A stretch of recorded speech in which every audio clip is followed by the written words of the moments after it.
Getting there. Now we're live. We're now live. Hey guys, welcome to upstate New York and the North Country, as we know and love it as. Chris and I are here in beautiful Clayton. That is the St. Lawrence Seaway you see behind me on one of the, I'm not sure which one it is, a Laker? Yep, that's a Laker coming by behind us. From Canada Steamship Line. Sorry about the, it's a little washed out with the sun going down in the background where it's, the picture's a little... Yeah, there you go. You got the sun setting right behind the ship over there. So, yeah. Yeah, welcome to our sanctuary. Yeah, welcome to Sanctuary. Welcome to Clayton, and that's why our theme this week is North Country Spirits. We're traveling with our show tonight. Yes. So it's actually getting a little nippy out here. It's going to get down to 52 up here tonight. So we're going to take you back inside in a minute. Yes, yep, we're going to go ahead and get inside. Give us a minute just to get ourselves situated once we're in there. But glad to see you all tuning in with us tonight. So here we go. Hope you enjoyed the view. I'll let you... I'll get the door.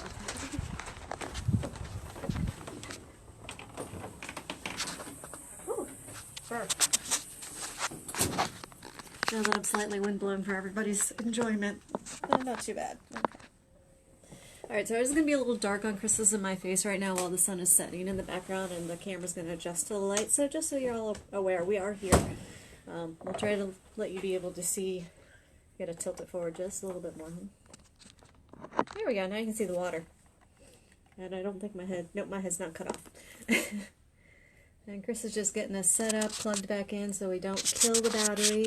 And all of that fun jazz. So pauses for the jumbled camera for a moment. Yeah, excuse the earthquake here.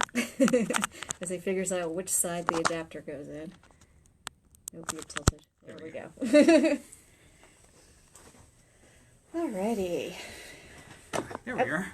Hello. I don't need that. And now I'm here again. Alright. So, hey everybody. Yeah, I hope you guys had a good weekend, a safe weekend, and tonight we are being brought to you by Rich Brow. We actually have the Rich Brow Lager that we're showing off tonight, and Chris will be drinking some of that. I'll be stealing some sips. I'm on Carlsberg because, well, we brought a lot of beer up with us, and we need to drink. Cheers. Cheers. I need to pour some beer first. You need to pour. Our friends, we're almost live with Vibe. Almost live with our friends from Vibe Radio Network, but we wanted to get on a little early just so we could... show you the ship. Yeah, everybody who's it's fun when we get to see that. With us on video could see the ship, see the seaway for a moment before we kind of had to duck inside here. And get warm. That breeze is cold when it comes off the seaway. That looks lovely. It is going to be lovely. Look at that nice head on that. Won't overdo it. Yeah, please don't spill the beer. No. Golden nectar. It smells lovely too. Mm-hmm. It should. Alright, are we live? Not yet. Almost. Almost. Almost live. Second live. Second live. Start. 5 seconds. 4, 3, 2, 1. Blog Talk Radio. Here we go. All right. And now Chris is getting up our comments. Yes, it is absolutely gorgeous up here, Janet. It is wonderful up here. This is why we like running away to this area. Chris's family actually has always been up here as summer people and living up here. And I came up when I started to go to St. Lawrence University, and I would often come over here and do touristy stuff and fell in love with it then. In fact, Chris and I got married up here. Just a few miles downriver from here. We're actually going to talk about the castle that we got married at. It is haunted. So yes, we got married at a castle. If you saw the picture for today's post, that is Boldt Castle. That is where we got married. Very romantic. Yeah, it was awesome. And a little haunted as well. Yeah. So. And absolutely gorgeous. So if you've never been up in the area, this was the playground of the well-to-do, the rich and famous in the 1800s, late 1800s, early 1900s. It became famous because Boldt Castle actually was considered to almost get bought and become the summer White House. Yes. But that was during the Great Depression, and so they decided that was probably not a good investment for the government. Yeah. And they didn't do that. Although Truman got his southern White House down in Key West, which was hot on the heels of that, but oh well. His was used more for health reasons. Yes, there is that. And it is a gorgeous place. Yes, it is beautiful. So, anyways, but yeah, so the area we're specifically going to be talking about tonight, we got three of the northern counties. The ones specifically the ones that are adjacent to the St. Lawrence Seaway and the east end of Lake Ontario. Yeah. So we got our North Country. Now, if anybody's from upstate New York, you know the North Country is very vast. There's a lot more to it besides just these three counties. So I'm sure that we'll have some stories about some of the other counties. Oh yeah, this is going to be a part one. Yeah, because we're also going to talk about our colleges at one point in time, which is part of the North Country from Canton and Potsdam area. Both of our colleges are very haunted. There are 4 colleges in these 2 towns alone. Yes. 2 SUNYs and then the 2 private colleges. SUNY, if you're not familiar, State University of New York. So we're going to talk about those at one point in time as well. I actually have my 20-year reunion coming up next year. Okay, I feel old now. You just dated yourself. I did. On the internet. I did. I look good for 20 years out of college, folks. It's good bone structure. Yes. And a slight burn, which my dermatologist will not be pleased with. Yeah.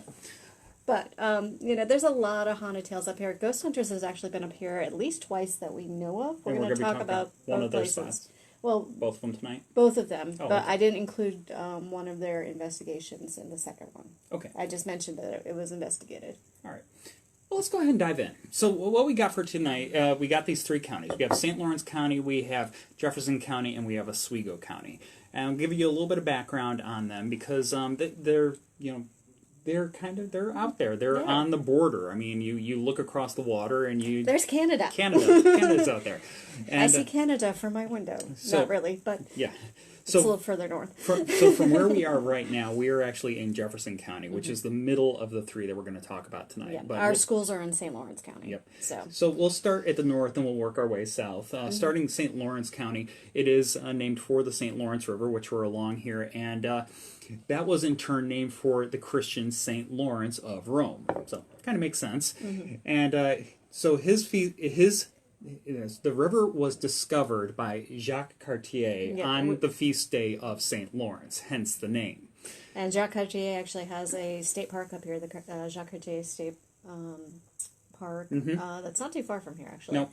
So, he's celebrated in this whole area. This area is the river on the north, the Adirondack Park on the south, and a huge river valley in between. So it is a major place for tourism to come up to, as we talked about, that a lot of well-to-do people came up here. The Macy's of the department store, the twin brothers had twin houses up here, literally mirror houses up here. One of them still stands. Yep. Pullman, of the boxcars. The boxcars. Singer. Yeah, Singer Castle. sewing machine. You may actually know Singer Castle from if you ever seen the movies The Skulls. They actually used Singer Castle as a set for that with the dueling scene outside. Now the Skull Society actually owns an island up here. It's called Deer Island. When the owner of Deer Island passed away, he actually had to donate, I think it was 1/3 of his wealth to the Skull Society. And well, what he did is he donated the island. That's one of the ones that you can go around and you can hear about on the local boat tours and that sort of thing. Yeah, they're kind of they factor into the legend. We don't necessarily have. They're more of an urban legend than anything else. Yeah, they're a secret society. Mae West, the famous singer and actress, actually had a home up here, and there's actually a legend between her and George Boldt on who invented the Thousand Island dressing. Yes. Yeah. So that's a fun one. Yes. But she would perform at Clayton Opera House, which is just across the bay from us here. Yes. This was a well-to-do place for people to come up to. You're starting to bleed into Jefferson County, by the way. I am. Yes. Yeah, so we're starting to talking about Jefferson County, Clayton again. But again, the County. tourism is what I was trying to get into. Yes. So this has always been a place for fishing. It's always been a place for hunting. It's a place for colleges. You have a lot of mountain retreats. It is 4-season friendly. You have 2 D1 hockey schools up where we went to school. So, we got everything. Yeah, not too many tourists coming up this way in the dead of winter. You got to be hardy to be up here to ice fish. You really do. But people do it. Yes, they do. So anyways, coming down Jefferson County. Jefferson County, as you might imagine, was actually named after Thomas Jefferson. Now, the county itself was formed in 1805, so this is right about the time that Jefferson is actually president. Yeah. So, yeah, they've decided to go ahead and flatter the sitting president by naming the county after him. Because that's what you do. Yeah, and this also factored in prominently during the War of 1812. So, whereas, of course, back in Virginia, we have a lot of Civil War history. And Revolutionary War history. Up here, we got the War of 1812. The British fleets and the American fleets, decked it out here on the St. Lawrence River and on the Great Lakes. We have a lot of ghost ships, a lot of sunken ships up here. That'll be another show. Yeah, and actually part of Jefferson County, a little south of here, is you have the town of Sackett's Harbor. And Sackett's Harbor was actually, during the War of 1812, it was the third largest municipality here in the state of New York. And the reason for that is because a lot of people came here to work at the shipyard that was there. It was actually wound up being the headquarters of the Great Lakes Naval Fleet during the War of 1812. So big naval base there during the War of 1812. But a lot of people kind of, it's a kind of one of those historical footnotes today. But very cool place to visit if you ever get the chance. Yeah. Now, if we're looking at military history today, Jefferson County has Fort Drum in it, which is where the famed 10th Mountain Division is actually based. So there's still a big military presence here. It's just no longer water-based, it's now land-based. But it's always fun to kind of go out driving along the county routes at night and seeing them do their division air routines and some of the other training things that they do up there, which is quite common to see. Yeah, and then of course we have Oswego County. Yes, Oswego County has it's actually kind of a very prominent area because of its role in the shipping trade even to this day. As ships go up and down the St. Lawrence Seaway here, once they hit the Great Lakes, the port of Oswego and Port Ontario there are the first major ports that ships will hit, that they'll pass as they're coming into the Great Lakes. Yeah, also a place where a SUNY school is, SUNY Oswego. Yeah. And a lot of people we're friends with actually went there. Yeah. That we discovered down in Virginia, so it's kind of fun how we all migrate south. Yes. But if you've ever heard of Oswego County in the news, it's because you've heard of Tug Hill Plateau. This is known for its wintry weather. It's known for thunder snow. Some of you may have recalled we had thunder snow 2 years ago, I think it was. Yeah. One of the first years Chris and I moved down here, actually it was the very first year Chris and I moved down to Virginia, there was thunder snow, and he was getting ready to pull out and had somebody on his cell phone. I'm like, we're not going anywhere. He's like, what? I can handle this. I'm like, yeah, we're in Virginia, not New York. I left it at that.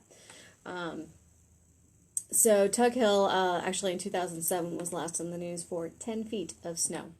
That was Oswego County. So if you don't like snow, don't move to Oswego County. Yep, Tug Hill Plateau, lots of snow, lake effect right off the end of Lake Ontario there. So yeah, they get hammered a lot in the winter. Yes, they do. Always fun trying to get down to your home and a couple of other places. Yeah.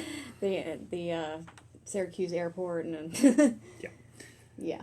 Always fun. Always lots of stuff. So, anyways, here we are. We're already like 10 minutes into our show. So let's talk about Jefferson County. We're going to start in Watertown, which is the big city that's nearest to where we currently are. It's only about, 12 miles? 20 miles? Watertown's about 20 miles. 20 miles from where we are. By North Country standards, that's just a That's just around the corner. Yeah. It's just around the corner. Yeah. So, I mean, I used to drive 45 minutes to get to a teaching job, so this is just around the corner. Yeah. So we're going to talk about the Paddock Mansion. This was built in 1878. It's in a Victorian home, and Olive and Edwin Paddock are the original owners and the ones who built it. They were bankers. They were business entrepreneurs. They were considered to be one of the founding families of Watertown. After Mr. Paddock died, Olive actually stayed in the house until 1922, and that's when she decided to actually turn the house over to the Historical Society to keep it from being torn down like many of the other houses on her street. That's what was happening to them. She didn't want to see the beautiful Victorian building get torn up. So she donated it to them, and they turned it into the Jefferson County Museum, Historical Museum.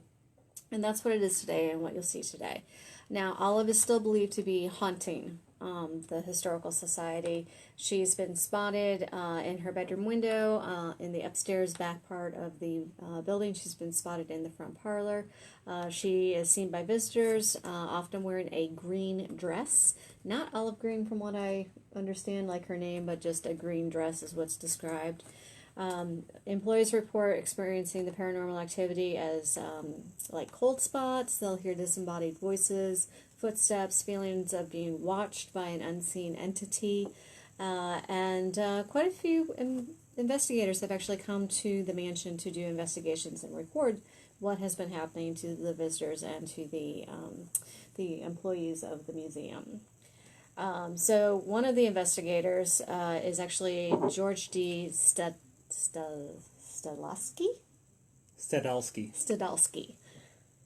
Bless me. Sorry, Mr. Stadalski. We'll just call him George moving forward. Yes. So he has been, at the time of the investigation, he had been investigating for 15 years with his group, and this was the Elixir Paranormal Investigation Group. They had been wanting to get in here, and they finally got in here, and he said he wanted to take an extremely scientific viewpoint of this investigation, using digital recorders, using thermal cameras, thermal temperature scans, those types of things.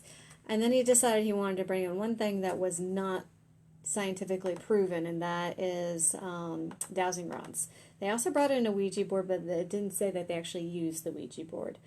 He said he always brings these two because you never know what something's going to react to. And as you've heard from us before, we don't really endorse the Ouija board thing.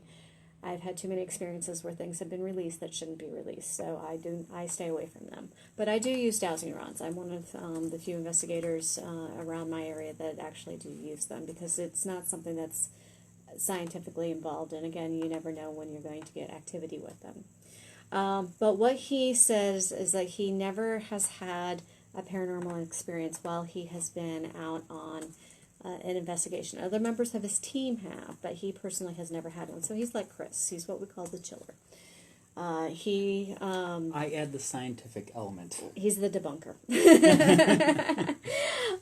So what he decided to do with the mansion is he actually held Ghost Hunting 101 class, and this was in October 27th and 28th. Both nights they held the class, taught people how to do the different ghost hunting methods and use the different equipment, and then they went on a guided tour of the mansion where they were informed of things that would happen to the various people in various locations, sort of like what you would see on most of the ghost shows. Thank you, I was getting blinded.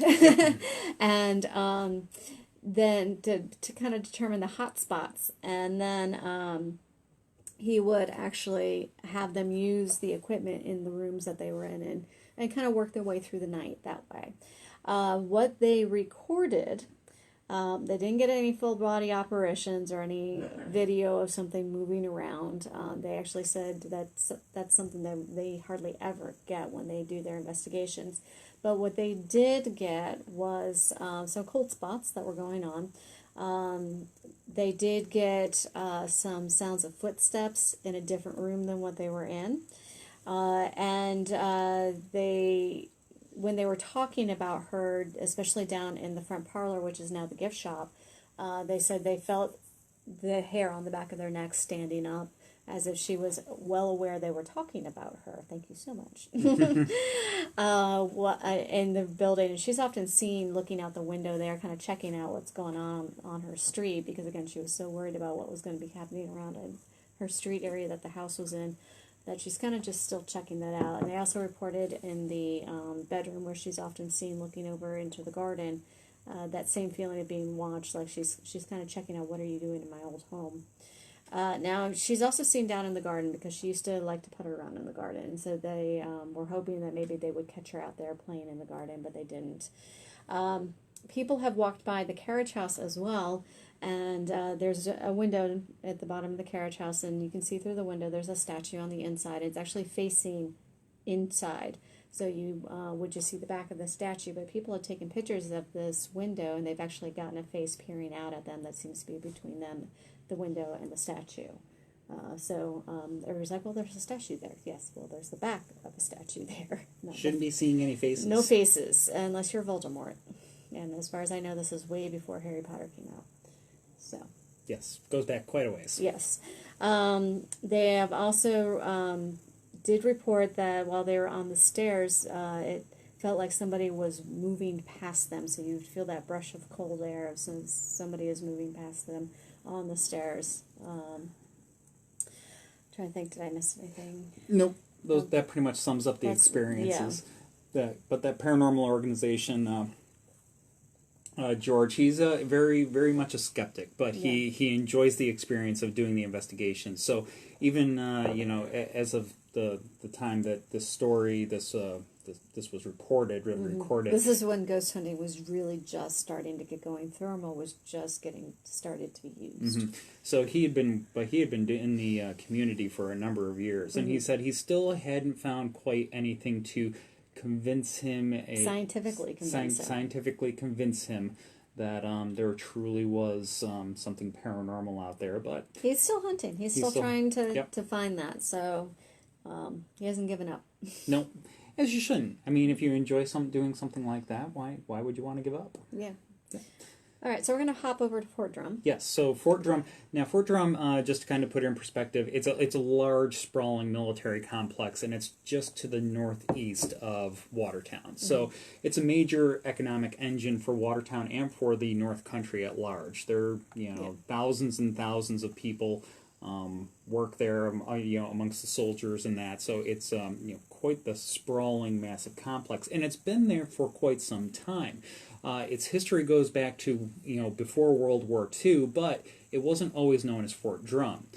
When it was in World War II, it was actually called Pine Camp. Mm-hmm. And during this time, it was used as a prisoner of war camp. This is something a lot of people don't realize, is that after the United States entered World War II, there's people getting captured in the course of battles, which happens in, basically every war.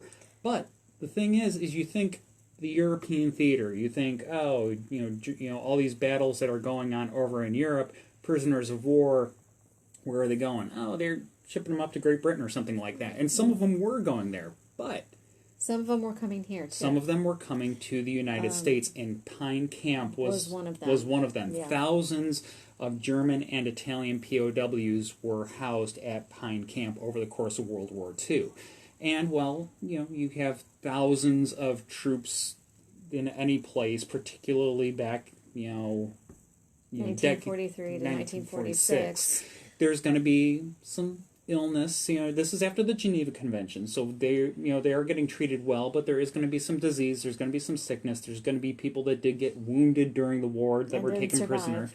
There were a number of these POWs that did pass away while they were at Pine Camp, and they did not get shipped home. That was not what happened. They wound up getting buried at a cemetery that was there on the military base called Sheepfold Cemetery.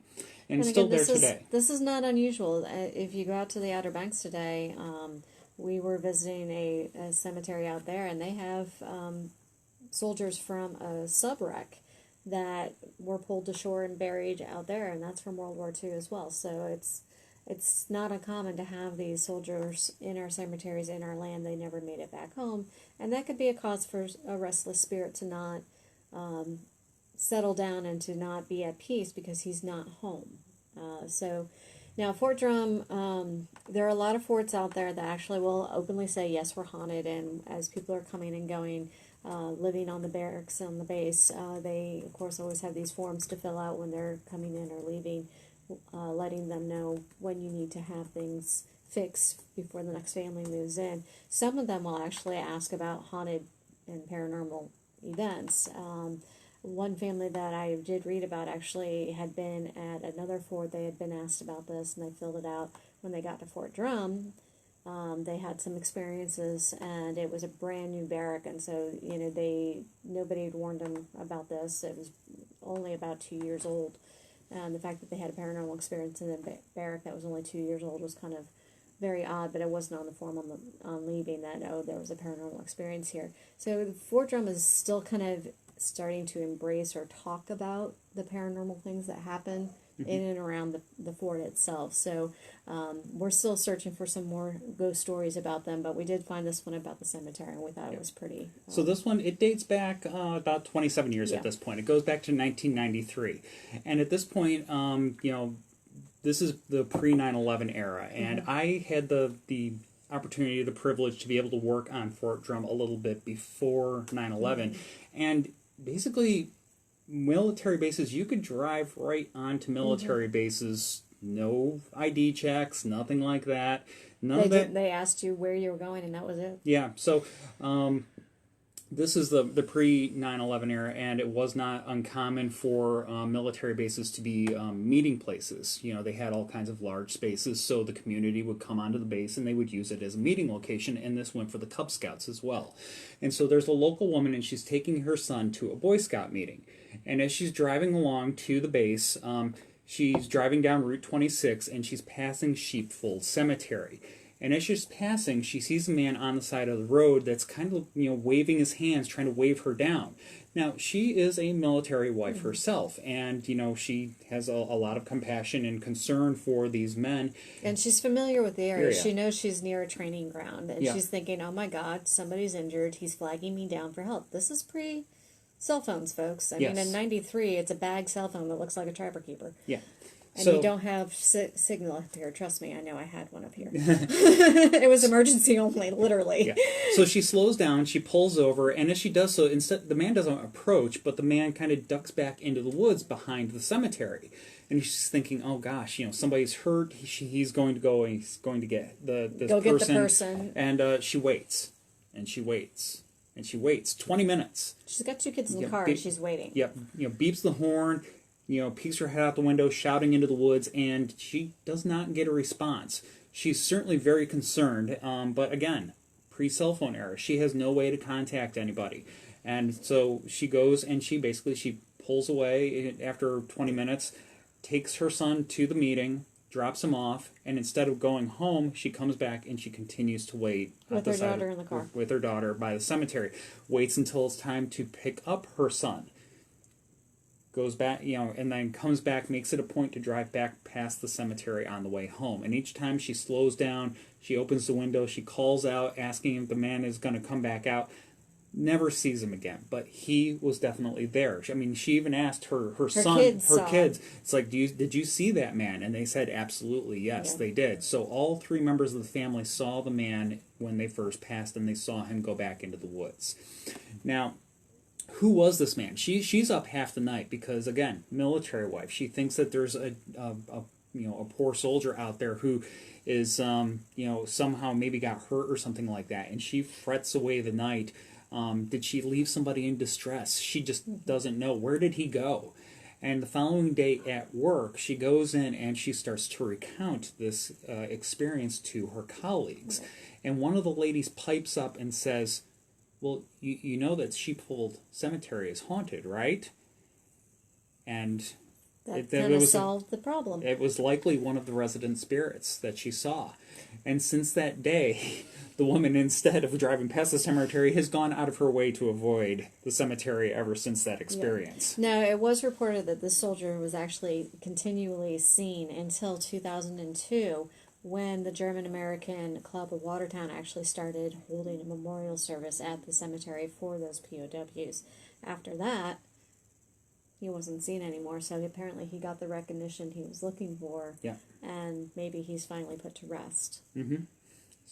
But yes, that is the story of who we, the story kind of assumes that it was one of the POWs actually trying to get attention there that was haunting the cemetery. So I just noticed we had a couple of questions pop up. Oh, okay. How is it still daylight where we are? We are way north, folks. Yeah, we are. We're and it's dusk out there. The sun is set. It has gone beyond the horizon at this point. So the light that you're seeing is just what's reflecting off of the water right now, and it'll get pretty dark pretty fast. Up here. As soon as that sun goes down, it gets dark really quickly. Yeah. But you can see the stars. You can see the Milky Way up here. It is gorgeous. Last summer we were up here and we saw a piece of space junk that was visible to the eye up here. Was dashing and we just, across the sky. Yeah, we were like, what was that? We were actually out looking for the Northern Lights. It turned out it was a Soviet booster rocket that is still in orbit, and it just so happened to be flying overhead. Yeah, so, I mean, you can see some beautiful things up here at night because there is no light. There's very little light pollution. Yeah. Nowhere near, I mean, the closest major city is actually across in Canada. It's Kingston, which is still about downriver a little bit, or upriver a little bit. Sorry, on the other side. So flip flop. yeah, it's on the horizon from here, so it's about 19, 20 miles out. Yeah. But anyways, Patrick commented Great Britain doesn't have a lot of land to work with for POW camps. Well, that's half true. There are quite a few camps that were used as POW camps in Great Britain. We visited we one. went to one in Scotland. Scotland, yep. They still had the big aluminum or tin barracks, Yep. and they're still standing up there. Yep. It was really cool to see. It was kind of hard to get to, but it was awesome to go and see. They've turned it into living space now and artesian space, I think it was. And there's also a museum. One of the barracks is a museum. So. Yeah, and kind of interesting thing about that, the little town that I forget, we'd have to look it back up, but the little we town found that it was in next to Atlas Obscura is how we found it. But basically, it was so isolated that these POWs and the guards and the people in town actually all collectively got to be on such good terms that they would let the POWs go in and go to the cinema during the day and since the POWs really didn't have anywhere to go. Yeah, and it was not something easily escapable because it was literally this little town in the middle of the mountainous area, and it wouldn't have been easy to kind of get out. Yeah, it wouldn't have behooved them to try to escape. So they didn't. They went into town, they made nice with the townspeople, and then they came back to their prisoner of war camp at night. It was kind of very interesting to hear that story. Yeah, it was. And as I said, it was a fascinating place to see, and I love finding little obscure history things like that when we're out traveling, so that's what we do. Yeah. Oh, what kind of time we're time travelers, yes. If I was a time traveler, I'd be out of this year. I'm just saying that right now. Bye-bye 2020. Like that meme that's going around, Marty, don't ever go to 2020. Anyways, we're going to go up to Alexandria Bay and we're going to go to Boldt Castle. So this is a place that is near and dear to our hearts. It was where we had our first date. It's where we got married. And it's been amazing to see the restoration progress that's gone on in the time that we've known each other. When we first went out there, they had been working on the renovation since 1977, I want to say. Yes, that's when the Thousand Island Bridge Authority bought the place. But it's a massive project to renovate this castle. It's a huge building itself, 120 rooms, plus a power station, a dovecote. They had the playhouse, they had the archway. There's a couple of underground kind of tunnels of where you would actually take luggage and supplies up into the kitchen area. And again, just massive. They had to renovate. There was fires out there. They had to pull stuff out of the seaway because of things that had fallen into the seaway during those fires or just been dropped in there when construction was stopped. Which there's a story to that. Yeah, well, we're going to get into the history of the place, but it has gone from being very desolate, graffiti covered, to almost to the point where they're going to stop the renovation because they're never going to fully complete it. It was never fully completed in the Boldt family life, and it's never going to be fully completed past what the Boldts were able to do. They decided that should not happen. So let's talk about Hart Island. Now, originally, Hart Island is spelled like a deer heart. H-A-R-T. Now, when George Boldt bought the property for his wife, he actually thought that he needed to change the shape of the island and made it into a heart and changed the spelling of the name. So it's now a heart. Louise Boldt was the love of his life and wanted to give her a castle because he thought she was a princess. So they came up here and they summered up here and they saw the property and fell in love with it, and he promptly bought it in 1895. Construction began on this castle in 1900. They had two children, Louise and George Boldt Jr. Yep. And Louise went by Clover because her mother was Louise as well, so just to avoid confusion, she went by Clover, which was her middle name. And you might not have heard of George Boldt, but you have heard of his hotel, the Waldorf Astoria, in New York City. He is responsible for that wonderful hotel with his wife Louise. She actually helped him go room to room and redesign it and choose what they were going to do to renovate it and made it into the hotel that it is today. Prior to that, he actually operated and owned the Bellevue Hotel in Philadelphia. So he was a hoteler. He raised a lot of money. He actually had a farm up here on Wellesley Island that he raised cattle and vegetables on to supply those two hotels. So he owned a lot of property up here, not just Boldt Castle and Hart Island. But they started building, and the house itself was originally, let me see if I can read it, 60,000 square feet, 220 rooms. 120 rooms. Or sorry, 120 rooms. As I said, the Playhouse, which is actually where I marched down the aisle, that has a 2-lane bowling alley in it, a ballroom. It had 6 rooms in it for guests. It had a working kitchen in it. That's actually where the family stayed on the property. It's the first building that they restored. Or that was finished. And it's just off to the bottom of the big mansion. As I said, there's a dovecote, there's a gazebo, there's a powerhouse that actually supplied power to the family with generators out there. The house had a pool in its basement. Because why not? Pre-taxes. Now, anyways, this all sounds so wonderful. It's lovely, it's gorgeous. It's so romantic. Unfortunately, Mrs. Boldt had a heart condition, and she was very frail and very weak, and she unfortunately passed away in January 1904. She passes away, and George stops construction immediately. He sends a telegram that says, Louise has died, drop everything. And that they literally did. They laid down their tools and they left the island, and that's the way it was left. For close to 80 years. Yeah. 75, 80 years. And it was slowly decaying, slowly falling prey to vandals. Now, the family stayed up here, but they stayed at their other properties. They had another property, which was also very nice in its own right. Yeah. But they came up, but George just did not have it. And he didn't have it in his heart to go back to the island. Yeah. Clover's house still stands today. It's you can see it on the tours. It has a huge anchor out in front of it. It's really cool. But again, they never wanted to see the property finished. They never went back to the property. And in 1977, it was purchased by the Thousand Island Bridge Authority to be restored and to become a tourist destination. And it's a very popular one to this day. Yeah. So you got large tour boats that pull up there when we're not doing this whole COVID-19 thing.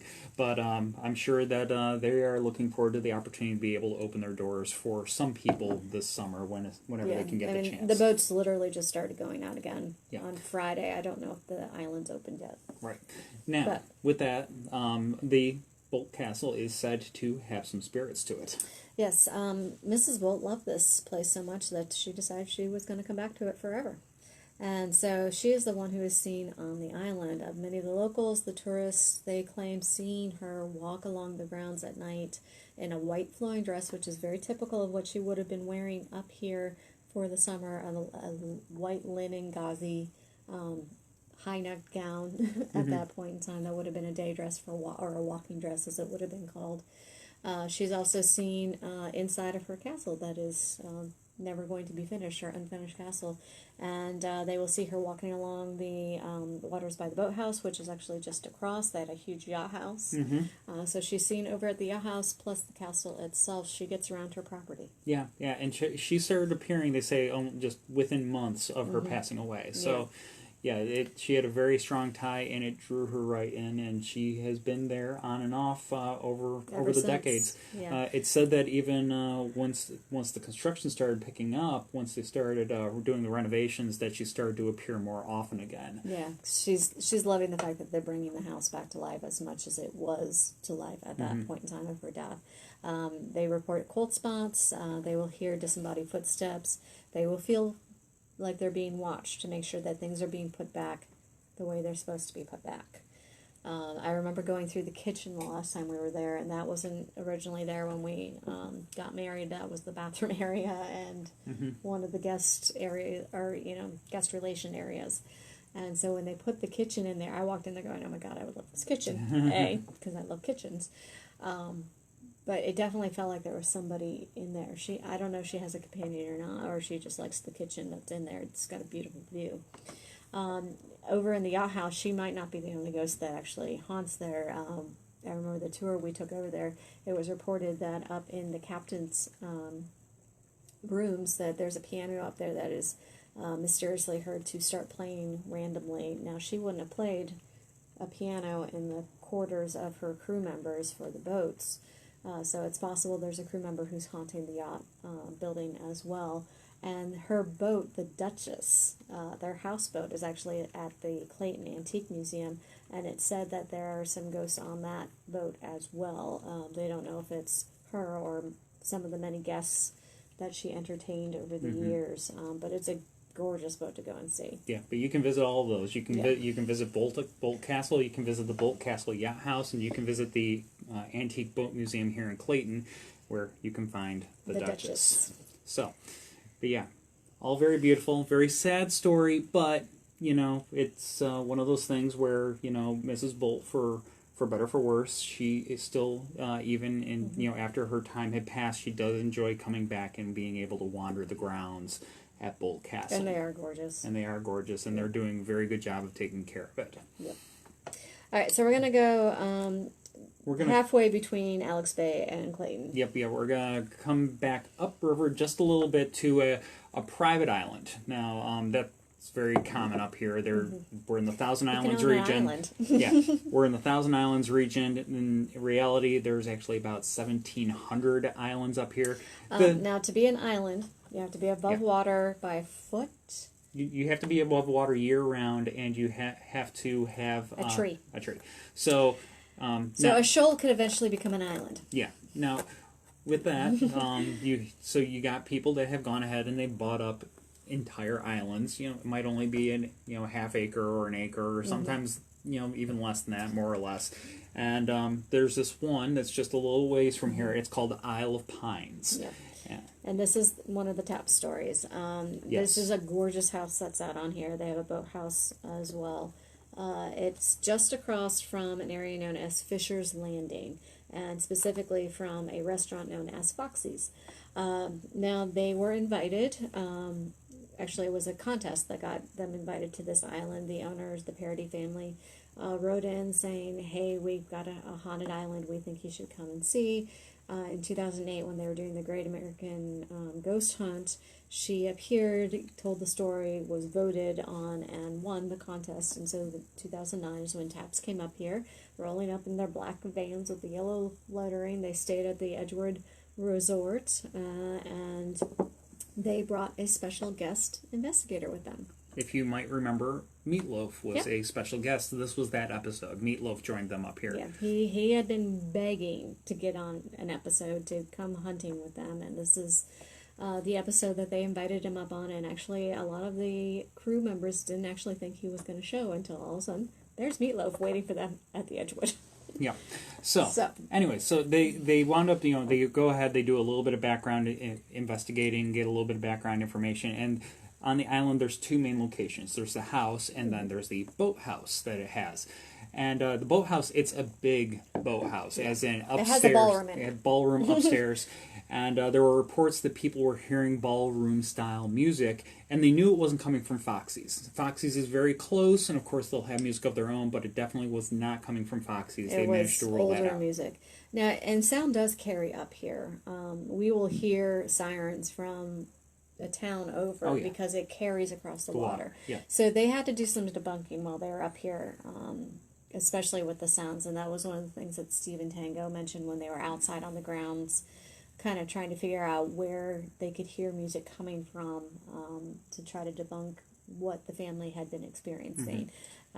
So there's an area up there where there's a couch and a bed, and they had seen some like shadow figures in that area, and also up in the loft that's even above the ballroom there. That's where the musicians used to play when it was a ballroom, but it's storage now for the family. Yep, and the family at one point in time, this was not during the investigation, this was during the background, they're getting this information. They heard some footsteps, some banging from the loft space.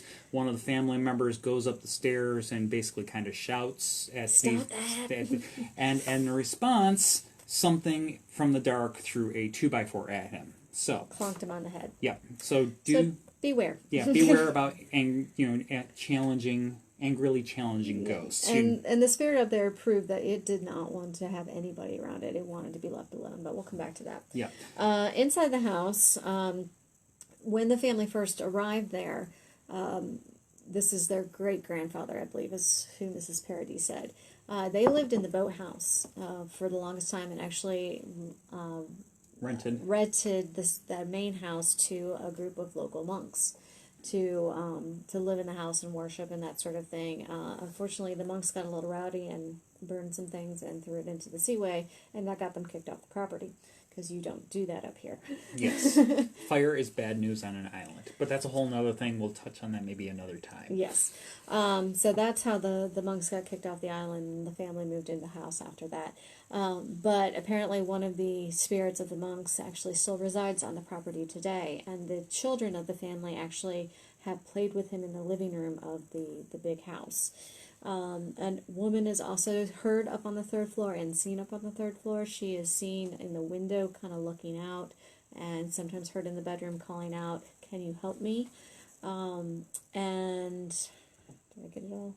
Oh, she's also seen out walking on the grounds as well. What kind of monks? They didn't say. They didn't specify, actually. They really didn't specify. When the Parody family was talking about it, they didn't specify. And I have not been able to find it. Yeah, that's a good question. That'd be a question for the Thousand Island Museum up here. It would. Because I'm sure they know. Yeah, well... But they're not open right now. No, of course they're not, because COVID. Email. Email. I wonder if they're answering email. I have to email them. We can see about following up on that. That's a good question. It is a very good question. Other things that the family has said has happened, they hear unexplained noises, footsteps, shadows, objects moving by themselves, and lights flickering. Now, the lights flickering is something that you have to be a little wary about because, again, because you're out in the middle of the water, you see a lot of the boat lights that go by, especially at night. So that's one of the things that they decided they needed to try to debunk as well. Now, of course, they go through the whole setup program. They set up their cameras, they set up their recording devices and their main headquarter area. They divided into groups, and they started the investigation. So Meatloaf, Grant, and Jay were the first group inside the house. Mm-hmm. And they went upstairs to the third floor, and they decided to do a K2 session up there. K2 EVP session. Yeah. Now, K2 meters can register when ghosts are present. They can make the lights. There's usually 5 lights on it, ranging from green to red. And you can ask the spirit to light up the lights in a response to a yes or no question type session. So that's what they were doing. They pick up on energies. Energy, electricity in the air. So what they were going to start doing a session up there when immediately the cameraman said, "Hey, Jay, my camera battery's dead." And it was a fully charged battery, and it dropped, and then Meatloaf looked at his camera and says, "Mine's dead too." And his audio battery was dead as well. So something in there went ahead and drained. Immediately drained. So battery changes out, and they start their session. Now we know the entity up there has some juice to be able to interact, and it interacted quite a bit. They had the spirit interacting yes or no questions, intelligent questions, and towards the end of their first EVP session, Meatloaf was sitting on the bed at that point in time, and he felt something move behind him, either getting up or sitting down. So Jay went to, Grant went to try to recreate this so they could figure out was it standing up or was it sitting down. And what they decided from the motions on the bed, it was a standing up and like leaving. And they actually didn't have any more activity in that room after that motion had happened. Yeah, but via the questions that they had asked on and off through the session, they came to the conclusion that it was a male entity and that it actually was the spirit the priest. Of one of the priests, one of the monks that was there. Now, they did go to a second bedroom up there as well, and Grant stayed out in the hallway kind of observing what Jay and Meatloaf were doing. They got a little bit of interaction. That's actually where they found out that it was the priest interacting with him. But they also kept hearing a banging noise, and they were trying to figure out what this was, because all the windows were shut. Mm-hmm. There's no AC up there. And Grant was watching, and as he was watching, when they were saying, "Can you make that noise again?" he noticed the bedroom that was right next door, the door would kind of slam a little bit against the wall. maybe 4 inches, and it was the knob hitting the wall that was making that noise. And again, it's an intelligent interaction because it's responding to the question, can you make it again? And it happens. So we know that it was an intelligent being up there. So after all that, they were going to switch up again, and we moved to the boathouse. Yeah. And Chris and Amy were the first team in the boathouse, and they had experience as well. They heard footsteps outside, and of course the first thing they do is they check with Tango and Steve, because they're the team who's outside. Are you guys anywhere near the boathouse? They're like, no, we're not anywhere near it. They're like, okay. So they're trying to recreate, because that's what they do. If they have an experience, they try to recreate it. They try to debunk it. I think it was Amy stayed inside and Chris went outside to walk and recreate, and they figured out it was a noise inside. Then they also had a shadow figure that appeared while they were doing an EVP session. Yeah. So. But yeah, then later on, so the group switched up, and then Jay, Grant, Meatloaf come into the boathouse. They had a little more intelligent interaction with an entity, again via the K2 meter, but the spirit wasn't exactly in the most chatty of moods. It clearly indicated during the Q&A that it wanted them to leave the area. So they went ahead, they acceded to this, and as they were moving on, Meatloaf then noticed lights flickering in the bedroom. They investigated and determined it was just simply reflection from lights on the water outside, but Meatloaf, while he was in there, inadvertently left a water bottle on the windowsill. So they go back out, and from the couch in the boathouse, they go and they start asking, Meatloaf jokingly asks if a spirit could bring him his water bottle. But they quickly get distracted. They start doing an EVP session, a K2 session, and during the session, Meatloaf experienced an 8 to 10 degree temperature drop in the area where he is seated. Which Grant and Jay recorded. Yeah, and so they go ahead and they record this experience, and as they're going and they're moving on, they move back towards the bathroom where they had just noticed the lights on the water before. But Grant noticed something had changed. Where Meatloaf had left his water bottle on the windowsill, now the water bottle had actually moved to the back of the toilet. Nobody had been in there. Nobody had been in there. That was at least 3 feet of movement of an object. Yeah. So, yeah, based on the experiences that they had there, the team came to the conclusion that something interesting and very odd had happened there. Yeah. Pretty sure it's haunted, folks. Yeah, pretty sure it's haunted. It was an interesting episode. I forget exactly which season episode, but if you look at season 3, episode 6 is what's ringing a bell. Yeah. No, you just went. I know I did. Uh-oh. There it is. Okay. We're only. Yeah, I know. We gotta go faster. All right, so this next one caught me by surprise because I had never heard of the school, and being a former teacher, you think I would have heard of it. This is known as the Academy Ridge. It's in Ogdensburg, which is about halfway between here and our schools. Yes. So it was a sprawling campus, about 237 acres, located close to the river, and It was originally a college, a Catholic college or university known as Mater D College, and that was built in 1983. They closed in 1999. The academy at Ivy Ridge opened up in 2001.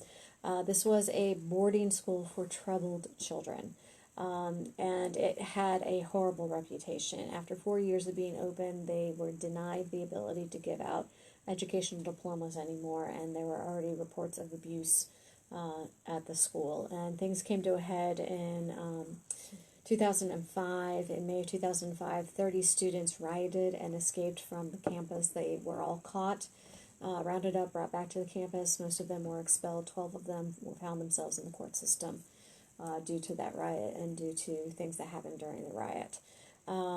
2 staff members faced criminal charges in 2006 because they didn't stop students from beating up another child, and that child ended up in the hospital.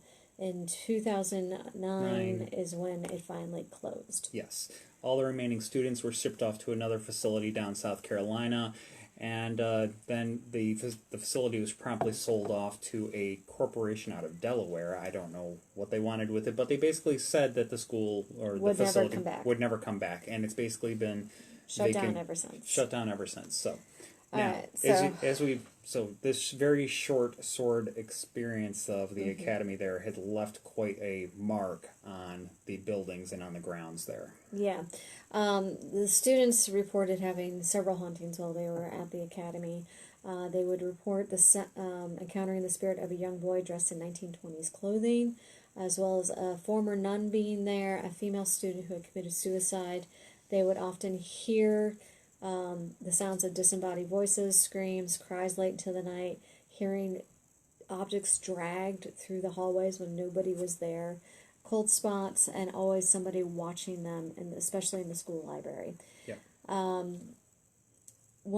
And then there's other visitors that have also experienced issues with electronic devices, stuff turning on and off, batteries getting drained unexpectedly. It basically was a hot spot of activity. It was very... And when you think about the very negative energy that was there because of this school, I'm not surprised. Yeah, I mean, students described it as a hellhole. It was not a place, even though it was there for, reform purposes, it did not... It didn't fulfill that at all. It did not fulfill its mission at all. Now, a lot of the stories for this place were very clearly recorded by a staff member named Richard Tupper, and he was a night watchman there. That's what he academy. started as. Yes, he started as that in 2005, and he was there right up until it closed in 2009. Now, he was a skeptic. He didn't believe any of this, even though he had been told about it, that there had been several staff members who had quit because of the paranormal activity. He just didn't believe it until it happened to himself. So he was given an easy assignment and told to go over to the second dorm, and it wasn't until later that Richard discovered that the reason why he was given it is because nobody else would go over there. They'd had too many experiences. So he was stationed by the stairwell. He was watching off to one side, and he suddenly saw a face come flying at him, shouting at the top of its lungs, but no sound came out. It vanished right as it reached Richard's face. He thought, maybe I've been up too late, maybe one too many night shifts. Very much a skeptic, but this was soon to change. Yeah, he started having experiences every night. Yes. So, yeah, this goes on, and as enrollment at the academy started to drop, the second dorm wound up getting closed. Richard's supervisor decides he's had enough. He leaves for another job, and so Richard gets a promotion. Yay! And his role required him to do frequent patrols of the grounds. He had a reoccurring phenomena that he encountered by the boys' locker room during this time. When he was walking in the space, Richard would often hear a woman crying inside. Richard would step inside, turn on the lights, crying would stop, nobody is there. Other staff members eventually came forward with the same story. Some were reluctant to do so out of fear of being thought crazy, but Richard was always able to tell them, don't worry, you're not alone in having these experiences. I know about it. Yeah. The computer lab was another hot spot for activity. Lights would turn on and off. Cupboard doors would open and close on their own. He had to continually go through the night almost every hour and turn all the lights off again and again. He got very tired of having to turn all the lights off. And of course, he would have to write all this down in his nightly log of things that happened. Yeah. I'm surprised he didn't create a check spreadsheet saying, done, this all happened tonight. And then something that's kind of straight out of Silent Hill type thing. If you've ever played the game or watched the movie or anything like that, you know one of their favorite things is to go ahead and the sound of metal on metal, screeching metal. Richard and a lot of the other staff members would regularly hear what sounded like sheet metal being dragged down a hall towards the gym. Upon investigating, of course, nothing would be found, but... I would have been saying I quit at that point. Yeah. So, and Richard and several of his colleagues, as we mentioned earlier, this boy with the 1920s garb, they all saw him on a fairly regular basis. On one night in particular, Richard was sitting at his station when a boy was suddenly next to him. The boy placed a hand on Richard's elbow and then slowly faded away. The experience obviously chilled Richard to his very core, but instead of being freaked out and running away, it actually inspired Richard to dig in and try to find out the history of who could this boy be. Richard was never able to pinpoint exactly who the boy was, but he did find reports of the boy being sighted on the premises over the course of decades, dating back to even before when the college would have been there. Yeah. So this boy had been sighted on the property, on the premises, for many, many decades before the school was up there. Oldest ghost on the property.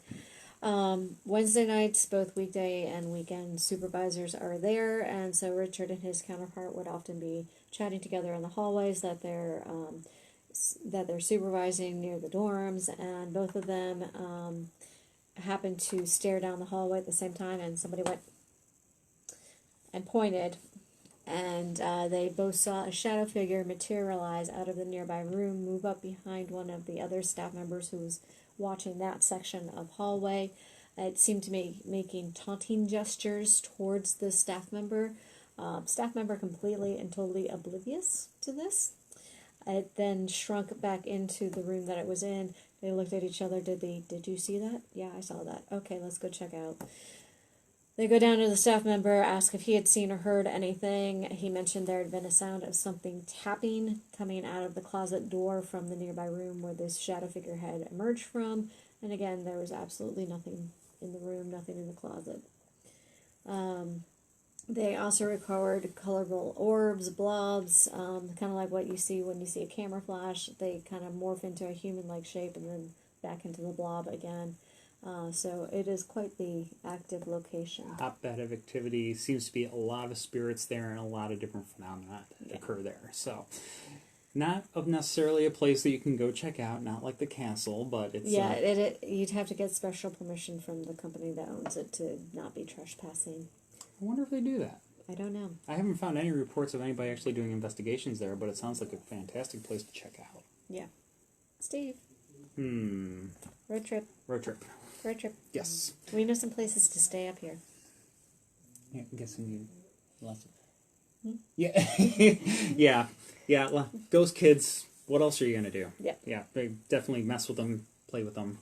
Bring a ball. Yes. All right, so we're going to stay in in Ogdensburg. Yes. And we're going to talk about the Frederick Remington Art Museum. Now, Frederick Remington probably sounds familiar, very famous for his Western paintings and sculptures. Yeah, his American art. Yes, his American art. And now the building where the museum takes place was a private residence. It was constructed in 1810. And as I said, it's now the Frederick Remington Art Museum. His wife actually lived there. For a few years. He didn't, though, correct? No, he did not. It is said she was won in a card game. This is a story of George Parrish and his lady friend. George Parrish was an inhabitant of this house before Frederick Remington's widow. Yeah, he was one of the wealthy family members in the town. Yep, and very well-to-do just in society in general. As a matter of fact, he was kind of friends, or at least acquaintances, with the son of President Van Buren. He was friends with John Van Buren, and he was playing poker with him one night.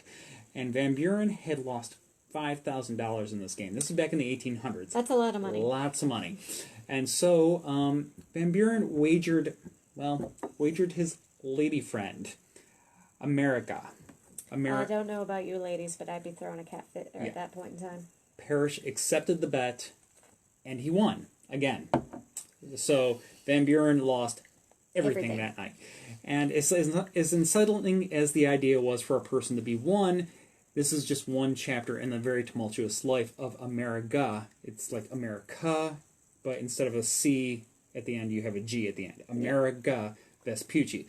Now, she was born as Elena Vespucci in Italy in 1804, and she is a direct descendant of Italian explorer Amerigo Vespucci, which is America's namesake. So that's where we get our country's name, folks. Now, I did not know that. Yeah. Now, so she was a headstrong child as Elena, and as she gets older, she decides she doesn't want to be called Elena anymore. She decides, for whatever reason, to take her older sister's name, America. And that's what she officially is known as moving forward. Now, when she gets out of school, she actually becomes part of the court of the Grand Duke of Tuscany. She becomes a lady's companion to the Duchess. And she becomes inspired by the French Revolution, joins a local Italian nationalist movement group, actually ends up going and does battle with them dressed as a man, gets wounded, gets discovered that she's a female, is told she needs to give up the names of her comrade at arms for the past 2 years, and she refuses. And so she winds up ultimately she winds up getting banished from Italy. Now, even though she was very wealthy growing up from a well-to-do family, this winds up leading her family to basically disown her. And from that point forward, she kind of bounces around European society for a while, ultimately, well, being a mistress to a whole series of wealthy, powerful people across the European continent, including Prince Ferdinand, son of King Louis Philippe. Yeah. Philippe.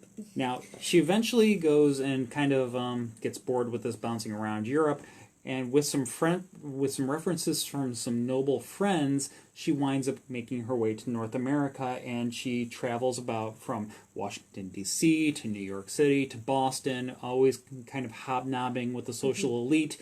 And, she wound up, she was very, very beautiful, and wound up catching the eyes of multiple notable Americans, including kind of some U.S. senators from the time. So she ultimately wound up applying for U.S. citizenship, and however, it was denied. And she wound up ultimately having to return to her former way of life as just a means to survive, which was basically being a mistress to the wealthy and powerful, which is how she wound up attached to John Van Buren, and then wound up getting attached to George Parrish. Now, George Parrish, even though this whole getting one in a poker game thing is kind of unsavory, she wound up being madly in love with George Parrish. He became the love of her life. And at the age of 37, she moves in with him into this house in Ogdensburg. And it really becomes a wonderful life for her, even though she's living in sin. The local ladies shun her for this. She does try to come out into society with them. But again, they don't approve of what she's doing. Yeah. And so this bliss goes on for a few years, for a number of years. But then George is a little bit of a sleazeball. He gets bored, and he leaves her behind in the house and decides to go to Europe for a while. Well, he also inherits the title. Yeah, details. But leaves her behind, and, well, let's just say that by the time he comes back, He boots her out. He's found something else to be interested in. Doesn't just throw her to the curb, but he ships her off to Paris for with a modest house and income. And even though he gave her a means to live, it absolutely broke her heart, as you might imagine. And so she actually threw a goodbye party while she was packing up to leave Ogdensburg and move to Paris. And the mothers came because they wanted to see the house. Yeah. As most of us do when we go to local houses that are for sale, we want to see the house. But she lived with her sister until her death in 1866, and afterward, George takes another mistress. He dies in Venice on his honeymoon in 1881. I kind of find that fitting. I really find that fitting. Yeah. But the ghost is there. She traveled back to the house where she was most happy, when she was comfortable, and so she is seen in the house, and whenever anybody tries to communicate with her, she quite very clearly says in EVPs, "I was not won in a poker game." What she's communicating with the Sacketts who have come here to talk to her is that she actually had played in this game, and she had no money, and that's how she ended up becoming part of George Parrish's life. So she's heard speaking sometimes. She's also creates cold spots, and she watches people. She's curious as to what people are doing in this museum now that was once her home. Yes. So she's still kicking around there, even though she passed away overseas. Some of the happiest years of her life were when she was in that house. So it's believed that she returned there afterwards. Yes. So now we're going to come down to Oswego. Yes. Yeah, we are really running along tonight. Okay. So we're gonna shorten this one down. This is Route 57. I had mentioned last week that we were going to do another haunted highway, and so somebody wanted to see your nails. Oh. Nice bright red. Yeah, it's a nice dark red. I really liked it. It made me feel good. It made me feel spooky. I didn't put the glitter on yet. There's black and red glitter that's going on top. Anyway, so this comes from 1898. William Cooper had returned home to his home in Bolton Village one night after he had been drinking. He got into a row with his wife. He took out the shotgun and he fired at her. He missed. She's scared out of her wits. She grabs their young child and she takes off running to her neighbors. And Cooper tracks her down, bursts into the Smedley home, killing Mr. and Mrs. Smedley and taking another shot at his wife. And this is where the story kind of goes one or two ways. Some say that she was killed as well. Others say that he missed, and before checking to see that he missed, he turned the gun on himself. But in both stories, he actually does turn the gun on himself and commits suicide. And the first time that this tragedy was reported was June 25th of 1898. And she has been seen running down that highway with her child ever since then in a white flowing nightgown and a nightcap. And people are just absolutely terrified when they see her because she looks absolutely Scared out of her mind. Yeah, literally. And she will be running towards you and then disappear into a house, and people report seeing her go into a house. So, she's most often seen in July, October, but mostly November, so that's when they think she may have been killed. Yeah. But yeah, the sightings are so prolific, and so many people have claimed to see her over the years that even people who have not taken the drive, people who have not seen her, have accepted it as local fact. Local folklore has become fact because it has happened so often along the stretch of highway. So if you ever want to go for a drive in Oswego in either July, October, or November in particular. Really November. When it's snowing, by the way, folks. Yeah, it can start snowing up here in October, and it can keep going in May. It can keep going in May. So welcome to the North Country. Yes. It snowed at my graduation, my second graduation up here. So we got one more story for you for this evening. Yep, so we're going to jump to another fort. Yep, now Fort Ontario, and this again is in an Oswego area. Now, as I mentioned earlier, Oswego was very prominent in the Revolutionary War and the War of 1812, and Oswego, with a very strategic point there at the east end of Lake Ontario, it's just a prime place to have a fortification. And Fort Ontario was first built, now it's been rebuilt multiple times, but there's been a fort there on and off since 1755, which was during the French and Indian War. Yeah, now currently it's a star-shaped fort, but as we mentioned, it's been rebuilt several times because it's been sacked by the British a few times. When we took it away from them, they came back and sacked it. Yes, but yeah, it was first occupied by the British, of course, because this is 1755, still the colonial era, constructed for defense against the French that were up in Canada at the time. British continued to occupy the area through the American Revolution, and the fort was destroyed during the Revolution after it was abandoned by British forces. But it was rebuilt in 1782. British continued to hold the fort actually until 1796. Well after the American Revolution, there was a British presence there, and it wasn't until the Jay Treaty is when we gained control of it. Yeah.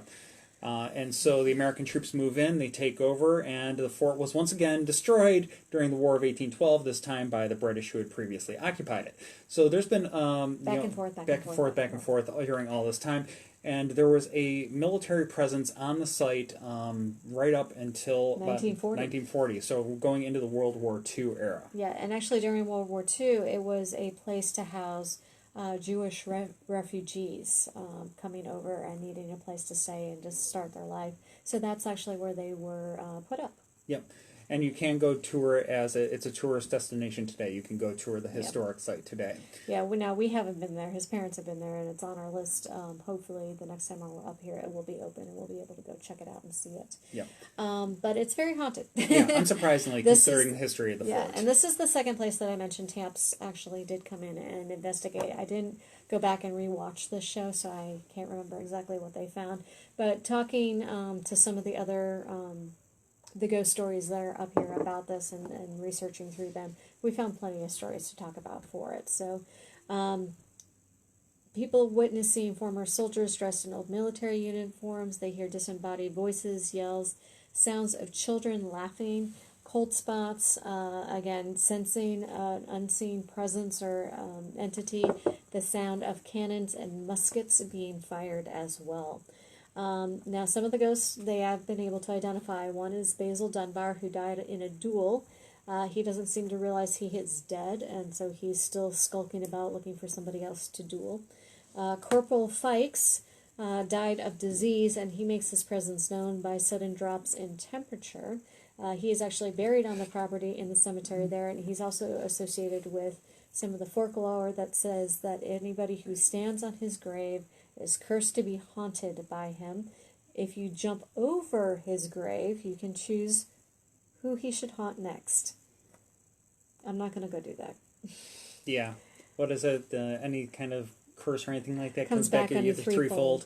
We're not doing that. No, I think we'll take a pass on that one. There's other nameless ghosts that include, well, a headless soldier because, well... Cannon fire, yeah. There's actually a female spirit who appears in an upstairs window, and the sounds of a small child laughing and calling for his kitty cat. And he's actually the one who's seen most often and is photographed most often. A lot of paranormal investigators have come to this area, and they always ask, have there been any paranormal happenings lately? The response, yes, David. David is the name of the little boy that they keep seeing, and the story goes that one photographer was recently taking pictures in the fort, and a day later he contacted the fort and gave them a photograph. Told him to keep it. He didn't want it. He didn't want anything to do with this. He was brought up not to believe in the paranormal, and what they got was the vision of David standing in front of the barracks. And it was not just the current barracks, it was the barracks from 1870. So it was the old barracks in the photograph. And they actually have that saved as their computer screensaver now. So they can bring it up most times. Caroline Lammy was the office manager for the fort, and she was also a member of the Central New York Ghost Hunting Group. And they often come up and do photograph sessions to see if they can catch other things, and often David's in those pictures. He follows them around and photobobs them, apparently. They always try to debunk them, having multiple photographers taking pictures at the same time, that sort of thing, and he shows up in quite a few of the photos. The entire body can be seen. He's not a shy ghost. He lets you know that he's there. They also said that during one of their investigations, David's voice was heard 3 times in one of the outbuildings, and he is often heard whispering to them. So, he's quite active. A sentry is another voice that is heard. He's walking the walls of the fort, and a man who was called a sergeant by one of the ghost hunters was actually corrected on his rank. So the ghost was very peculiar and said, "You are going to call me by my correct rank." And they also have, again, caught the sound of the crying lady as well. There are also ghosts who are seen in the cemetery lurking around, peering out from behind their markers. So it's been a popular spot for investigations over the years. So as we mentioned, Taps was there, Ghost Hunters. So if you want to go back and see their episode, it was termed the Ghostly Refuge. As I said, I didn't go back and look at it.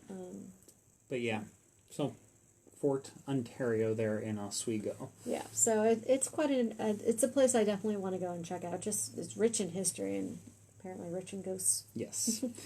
So with that, that is actually our last story for this evening. We're going to go ahead and wrap things up. We got chatty. We got chatty tonight, but well, that's what happens when we're not talking with you all. No, we're not giving you tours. Thank you all very much for tuning in again. But next week we're actually going to go off the continent and head over to Hawaii, and we're going to do an entire episode of Haunted Hawaii. Yes, and oh yeah, we will be back at our normal haunts by then. We'll be back. We'll be back in corporate headquarters. Corporate headquarters. We'll be back home by then. But yeah, we were very excited to be able to go ahead and share this little corner of paradise that we have with you. Our refuge. Our sanctuary. It's just been kind of crazy lately, so. And we needed quiet. It's quiet up here right now. Yes, so. Quiet is good. Yeah. But, yep, a week from today, we will be back at corporate headquarters, back in our normal location. So we will be coming to you live from there with Hawaii Ghosts. And yeah, so appreciate you all watching. Let's see if they've got any comments here. Oh, Patrick says he's definitely going to jump over the grave. Of course you are. Yep. And better have the wouldn't want to forget. Oh. But yeah, so yeah, if you ever get a chance to come on up here to upstate New York, particularly the Thousand Islands region, there's a whole lot of beautiful locations to check out, a whole lot of history to check out. Both and if you like fishing, you got the Seaway. If you like boating, you got the Seaway. Yep. And that was just covering the American side of the river. Yeah, there's the whole Canadian side too. There's a lot of shipwrecks right out here. And if you're a diver, this is a great place to come diving. Just make sure you check the rules out before you come, and don't stray into Canadian waters, because that's not good, as one of our friends found out. Yeah. Yes. But yeah, it's yeah, the Canadians are kind of touchy. They keep an eye on their border. Yes, they do. So but again, it's a great place to come up and just tour around, checking out Wesley Island and the Thousand Island State Parks up there. There's a lot of camping up here that you can do. So yeah, and if camping's not your thing, there's lots of cottages and whatnot that are always the owners rent them out and stuff like that. Yeah. So you can come on up here and usually find a place to stay pretty easily. Then of course, if you like the upscale stuff, there's all kinds of resorts as well. Yeah. So there's a gorgeous one right down in downtown Clayton and Alex Bay, where we had our wedding reception at the River Edge Resort. Yep, and the Edgewood is gorgeous as well. Bonnie Castle's been around for a while, so tons Okay. of places you can come and check out and stay in, and definitely just the area is beautiful. It's great to get up here, and as you said, if you want to get out of the city, this is a nice place to come. Yep. So let's see. Question? Maybe not question. Thanks for thanks for tonight. Thanks for bringing us along. You're welcome, Alex. Thanks for tuning in again. Yeah. We're happy to have you tuning in, and Glenn, you take care as well. Thank you very much for tuning in again. So with that, we will go ahead. Say cheers. We'll cheers to y'all, and everybody take care, and we will see you again next Monday for some hula. Yes. So all right, everybody have a good night. Bye.